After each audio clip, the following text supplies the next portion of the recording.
Seperti inilah kondisi di Pasar Ramadan yang berada di kawasan Gor Segiri, Samarinda. Diguyur hujan dan beberapa tenda pedagang ambruk ditiup angin kencang pada 28 April 2021 Rabu sore.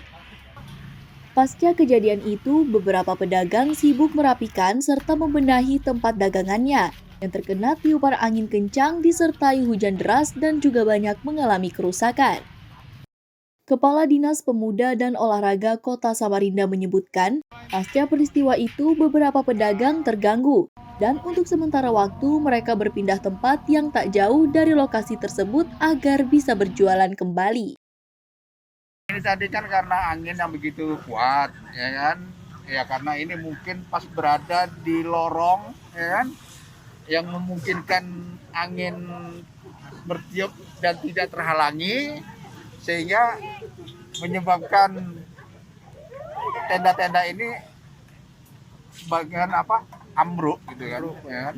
Ya, pertama kita minta dengan EO untuk segera memperbaiki tenda. Nah, ya kan?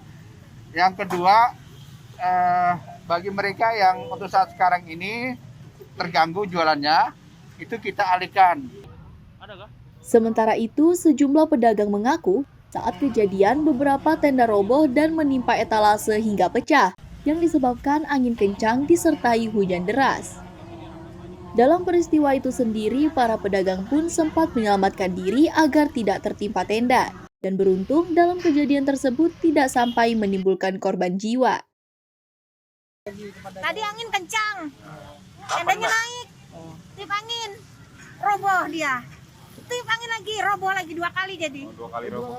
2 kali roboh, estalase saya sampai pecah. Etalasenya pecah? Ya. Dagangannya gimana, Mbak? Gak tahu, ini nggak bisa dagang. Sudah buka jualan, kita sudah goreng 2 kali. Untung kompor udah posisi mati. Jadi kita lari orang aja tadi pokoknya.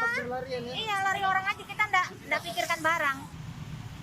Pasca dari peristiwa itu, sebanyak 6 pedagang menjadi korban. Dan kini mereka pun berbenah agar bisa berjualan kembali.